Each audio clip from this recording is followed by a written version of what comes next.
Not exactly how to shirt. Not exactly how to shirt. That's a great start. That's gonna be the intro. So Japan is also aware of the fact that America has this overreach, this political overreach, political correctness overreach. Nonetheless, Ken Akamatsu, most known for his work, Love Hina, that a lot of people, if you follow like anime and manga and stuff like that, you know who Ken Akamatsu is through Love Hina. Me personally, I knew him through Negima. Negima's my shit. Look, you talking about one of the most badass motherfuckers of all time. Like this kid, basically, I don't know how to summarize it because so much shit happens. Like the main character is a kid from Wales. Wales, right? Like what main character is from Wales? Don't answer that question. I don't care about, oh, what about this here Welsh show? Shut up. I don't watch Welsh shows. Nonetheless. This shit flying off the rails already. This kid, he's 10 years old. He is extremely intelligent and well-versed in magic. Excuse me, that voice crack. He's well-versed in magic. And my voice cracks still. Ain't that a bitch? This 10-year-old kid who's well-versed in magic, he becomes a teacher at this all-girls school. Oh, the student body is all girls because there are some other male teachers as well. Professor Takahata, I believe. Yeah, Professor Takahata is one of the other male teachers there. It's a dope ass series because like this kid, he knows magic, and then you got a whole bunch of other crazy ass shit going on in the series. Like you got ninjas, you got samurai and princesses, you got bookends. You got non-entity characters, like all over the fucking place. You got vampires. You got magic and mysticism, obviously. You got knights. The whole classic sword and sorcery stuff. And kung fu. Like this kid knows magic and learns different fighting forms because he has to go on his journey. He's trying to find his father at the same time. And like all this other crazy shit is happening. Like, the series is dope. It's a great series. Oh, there's also this Werewolf Kid. Nonetheless, getting into the article, because I've been rambling. So the article is on Bounding in the Comics. I'll leave the link in the description below. Basically reads, Mangaka Ken Akamatsu, perhaps best known as the mangaka behind the extremely popular Love Hina series, recently shared his concerns regarding the rising pressure from Western markets to introduce political correctness, because that fucking matters in manga and anime, into manga, and the possible negative effects such a push could have for creators and fans across the fandom. A vocal and outspoken anti-censorship critic in his own right, Akamatsu broached the subject of political correctness during the opening panel of the recent Manga Artist Mirai Conference. Manga Artist Mirai Conference. I have to look that up because I don't know if they actually have the video for it. If they have the video for it, oh, I'm going to be so happy. An online event held last December wherein various manga creators were invited to discuss their thoughts on the current state of the industry and their outlooks on the future. According to a machine translation of Logme's transcript of the panel, when asked for his thoughts on the manga and the overseas market, Akamatsu laughed and responded, in short, it's politically correct. He's not wrong. He's not wrong. You look at all those U-Haul boxes that they got running around in Marvel currently.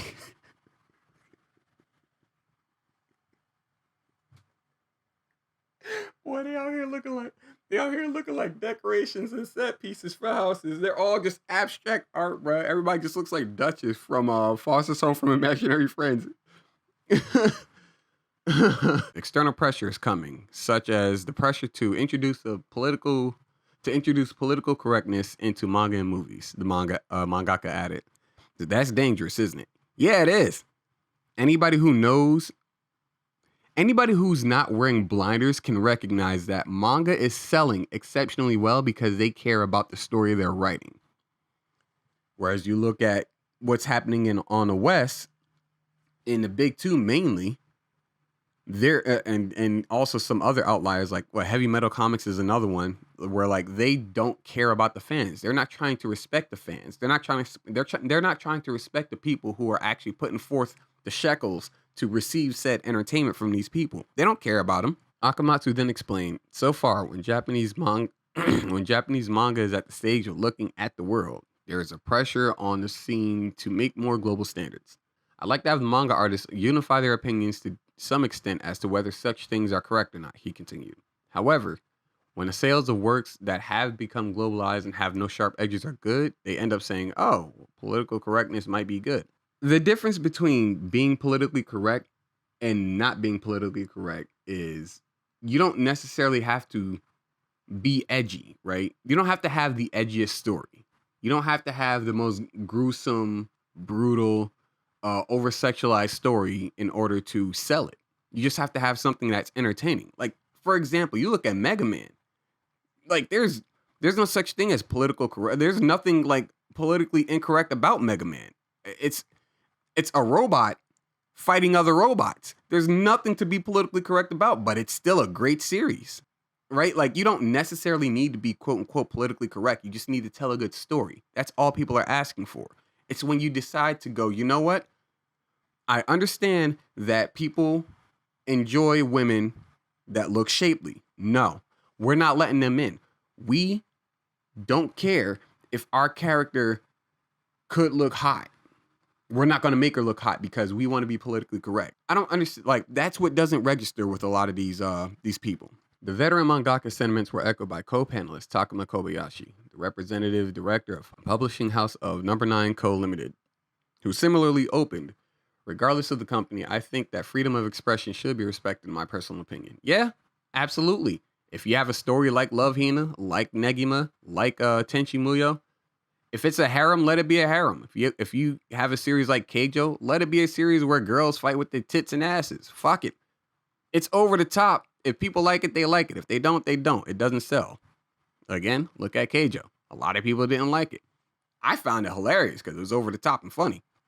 But, you know, a lot of people didn't like it, and now it's not being published anymore. It's fine. It's whatever.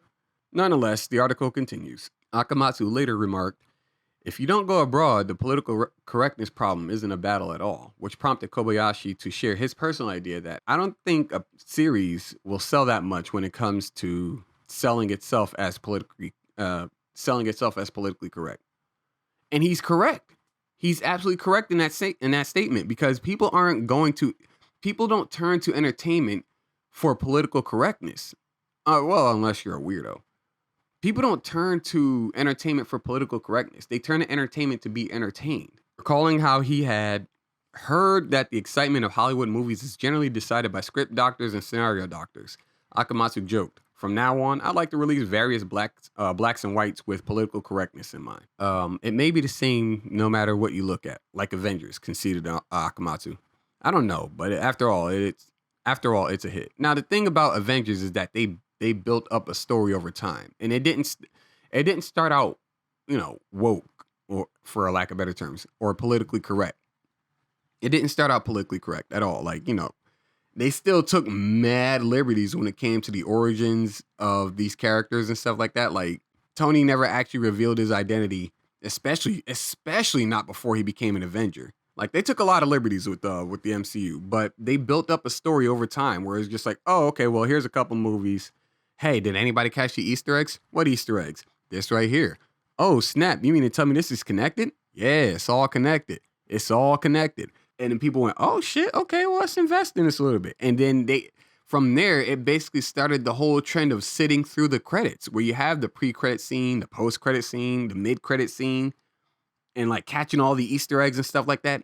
They started up a trend and it worked for them. That's why it took off so well. Or that's one of the main reasons why it took off so well. Because honest to goodness, a good 90% of the movies that came out of the MCU are not good.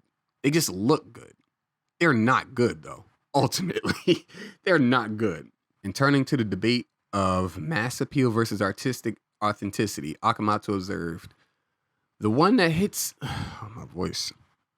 That's it. I don't need to talk anymore. Fuck this shit. I'm done. Manga is mainly about freedom of expression, and it feels like you don't give in to political correctness, noted Akamatsu before questioning, is it a loss if the politically correct works get overwhelming power? I wonder if that means. I think that might be a typo.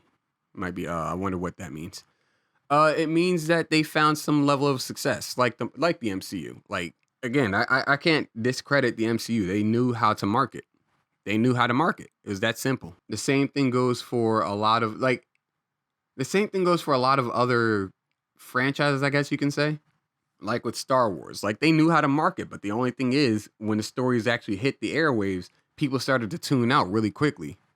Like no like people saw The Force Awakens. It was just like, it's not the worst. I mean, it's definitely not the worst movie overall, the worst Star Wars movie overall, but like, it's nothing special.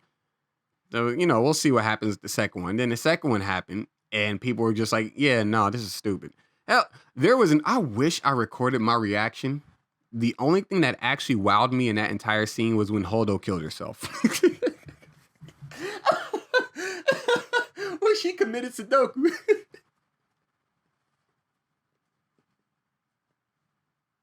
She was doped up on space pills, was like, I got this. And dove head first. She committed Suicune. Bro, that scene was so cool. It was a cool set piece. I like how it all unfolded. It was cool. But ultimately, there was an audible, like people heard my audible frustration when what's that chick's name? The hell is her name? Rose. When Rose leaned in for that kiss on Finn, everybody heard it and started dying when I went off. Like, hey, bruh. Friend next to me like, shh. I'm like, nah, man, fuck this. That shit pissed me off. This shit was stupid. It was stupid. And like the movie ended, we're all heading back to the car, to our cars and shit. And I was like, hey, bro, what you think about the movie? And I was like, I said nothing until I got back to my homeboy's house and it was just like, man, that movie was not good. That movie was not good. You know how difficult it is for me to say that a movie is not good? I like Hitman Agent 47. That movie was not good, but I enjoyed it. Damn. You have to actually try to make me not like a movie. That movie was bad. And I didn't even try to see Rise of the Pretender. I'm good. Nonetheless, that's me rambling. The article continues. However, Kobayashi reassured Akamatsu, even if there is entertainment that goes against political correctness, it would be different if this current idea of political correctness remains the same 10 years later, 20 years later, 30 years later, and so on. It wasn't even 5 years ago. I was told recently, Kobayashi said, the possibility that this will become the standard for the future is not zero, but it may change again. Yeah, it's an ever-changing landscape. You're never going to be correct. It's always going to be something that changes and they're just going to be like, yeah, no, that wouldn't fly nowadays, so we're not going to allow it. What do you mean? It's entertainment. People like it. That's all that matters. If people like it, push it. If people don't like it, don't push it. It's that simple.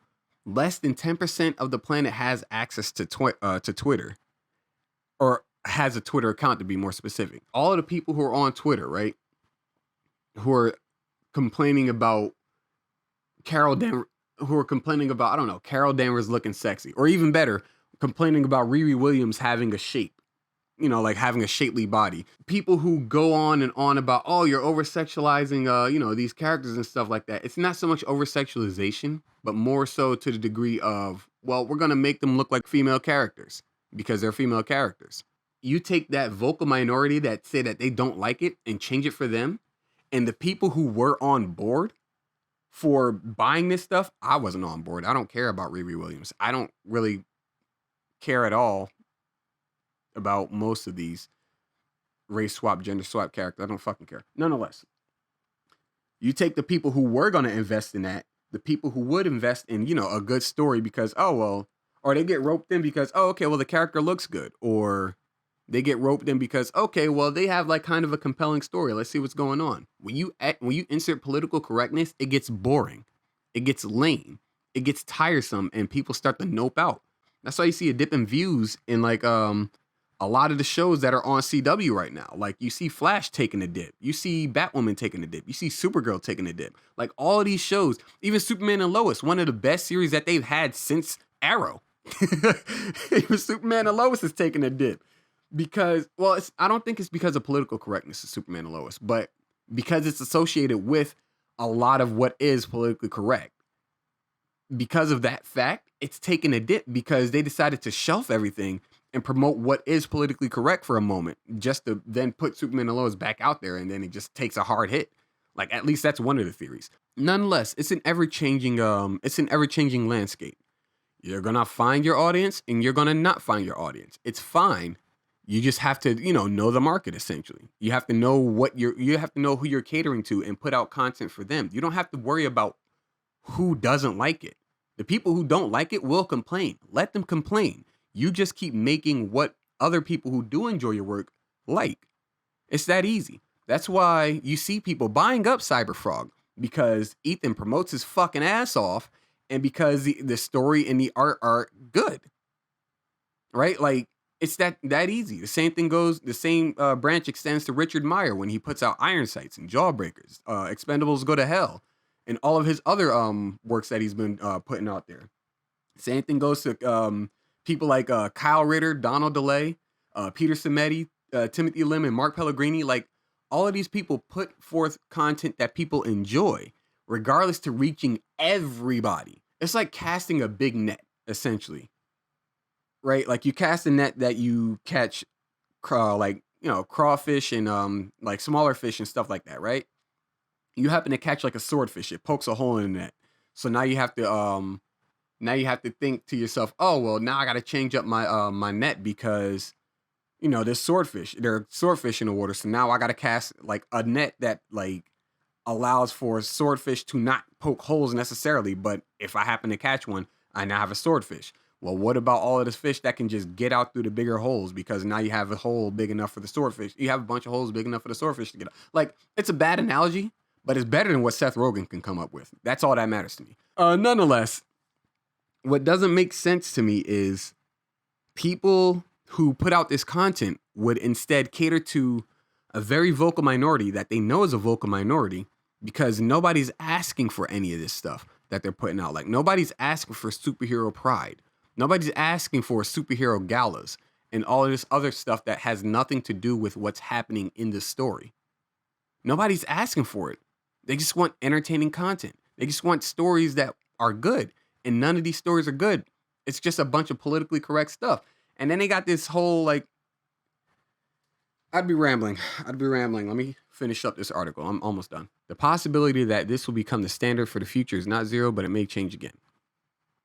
He concluded, that's why I think it's important not to win or lose in the short term, but to always create something that you can be proud of as entertainment. Yeah, that's basically what I'm saying here. Like, it's that simple. Just put out something you can be happy that you've created, right? If you're happy that you created it and people like it, keep making it. It's that simple. Like, it always boils down to you're not going to please everyone. Make what you enjoy, draw in the audience that also enjoys it, and give them more content that refers to that kind of stuff. And if you want to reach out to other people, add in some stuff. You don't have to necessarily make it politically correct. You just have to expand on the universe. That's fine. It's fine if you expand on your universe with some new content. Like, oh, okay, well, here's Smash Brothers, right? Like, Smash Brothers is the platform of possibility. I shit you not. What's that guy's name? The guy that does the series, Papa something that they call this guy. Fuck, what was his name? Y'all know what I'm talking about. I'm gonna put him on a fucking screen. Like, Sakurai. Holy shit, Daddy Sakurai. That's what they call him. Like, Masahiro Sakurai. He can he is the go-to for, hey, who's gonna be the next playable character in this fighting game. You have a series that started out with just strictly Nintendo characters, and then they welcomed in Sonic and the Pokemon. Not the Pokemon trainers, Nintendo. They welcomed in Sonic. They welcomed in Snake, and like all these other characters that were not necessarily Nintendo IPs, and people were just like, oh snap, this, that, and the other, so on and so forth, right? And they brought in more characters. They brought in Cloud Strife. They brought in Ryu and Ken. They brought in Sephiroth. I just thought about it. Like, they brought in Sephiroth. They're bringing in a bunch of characters that have nothing to do with Nintendo. And it's just like, people are just like, yo, who else could you bring into this game? And it's just like, who fucking knows? We gotta wait for Sakurai to drop some news on us. It's that easy. But that's the thing, is that it's possible to expand on your universe. It's possible to expand on your franchise if you have the audience that wants to support that kind of stuff. Clearly, there's not an audience that wants to support this kind of stuff over here in the West, in America, because people aren't buying it. People aren't going out in droves to comic shops to buy the latest issue of Miss Marvel, or to buy the latest issue of Ironheart, or to buy the latest issue of like Heroes Reborn or whatever. I think that's a new event that's going on right now. But nobody's going out. People aren't moving out in droves to get these new books. And if the books are never on the shelves, there's not a lot of orders coming in. It's that easy, because nobody cares about these stories anymore. They're not trying to make anything that's good. They're just trying to be politically correct. That's the issue. Stop being politically correct and make the story you want to, without having the Tumblr rights come through and try to fuck it up, because Tumblr rights will fuck anything up. They are the epitome of fan fiction, and everybody knows fan fiction is not good. That's why it's not canon. The article wraps up there. The thing that kind of like, I guess, bothers me when it comes to people in the West, or more specifically the weirdos, the ones who are on Twitter claiming, oh, well, she's just a child and this, that, and the other, and so on and so forth. Well, I would say a vast majority of characters in the anime universe overall are teenagers.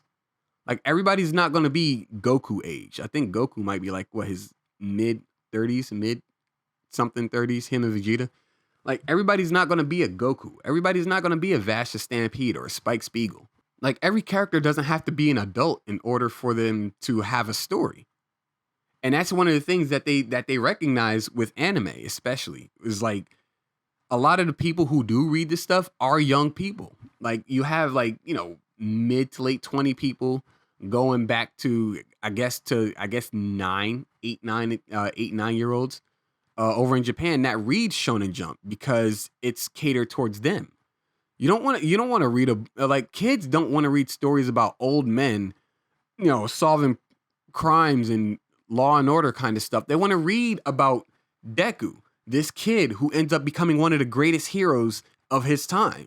They want to read stories about Ichigo Kurosaki, this teenager who looks like a grown-ass man by the end of the series. I think he is a grown-ass man by the end of the series. But nonetheless, people want to read about Ichigo Kurosaki, this kid who lives an incredible life of fighting, basically evil spirits. The same thing extends out to Yusuke Urameshi. Same thing extends out to Naruto, the kid who becomes one of the greatest ninja of all time before he's even an adult. It's knowing who you're catering to. It's not bowing down to political correctness in order to tell a story. That's all it is. You have to put out stuff that is good. You have to put out stuff that is entertaining. You don't get that over here in America. Like, you'll get something that may start out pretty strong, such as WandaVision. WandaVision had a lot of people hooked when it first started. And those numbers petered out relatively quickly when they decided to deviate from the lore. Because, you have people like Jack Schaefer in the mix who doesn't know how to read comics. That's a completely different topic. The thing is, it's possible to create something that is interesting. If it's politically correct, that's fine. If it's good. Again, I will allude to Mega Man. Mega Man has nothing wrong with it at all. Like, there's no kind of political correctness in it. Or there's no political incorrectness in it, rather, to be more specific. Same thing goes with Mario. Same thing goes with Legend of Zelda. Like, you don't have to necessarily be politically correct in order for your story to be good. You don't have to be politically incorrect for it to be good. You just have to put out something that you care about. Something that is entertaining. Something that people enjoy. And if they enjoy, give them more of that, as opposed to switching it up and turning it into something that it shouldn't have been in the first place. That's why manga is selling And that's why you have people who are trying to basically latch on to something that is successful and grift their way up to some level of success, like these weirdos.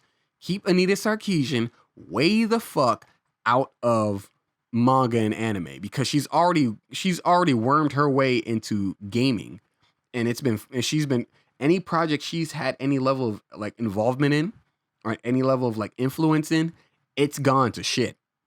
It's gone to shit. Put simply, Anita Sarkeesian is not good. She is someone who strives for political correctness. Hell, she says in some of her interviews, uh, uh, everything is racist, everything is sexist, everything is misogynist, and you have to point it all out. Like, what kind of statement is that if not a weird one? If not someone who doesn't care about what's being put out? On that note, I'm gonna get out of here. I think I've been rambling enough. My voice has been cracking left and fucking right, and it's pissing me off. Let me know what you think in the comment section below. Hit like, subscribe to whole Susan with Wiki checklist, and I'll have some more videos up for you guys later on. Till then, you stay safe. It's real in these streets, and take it easy.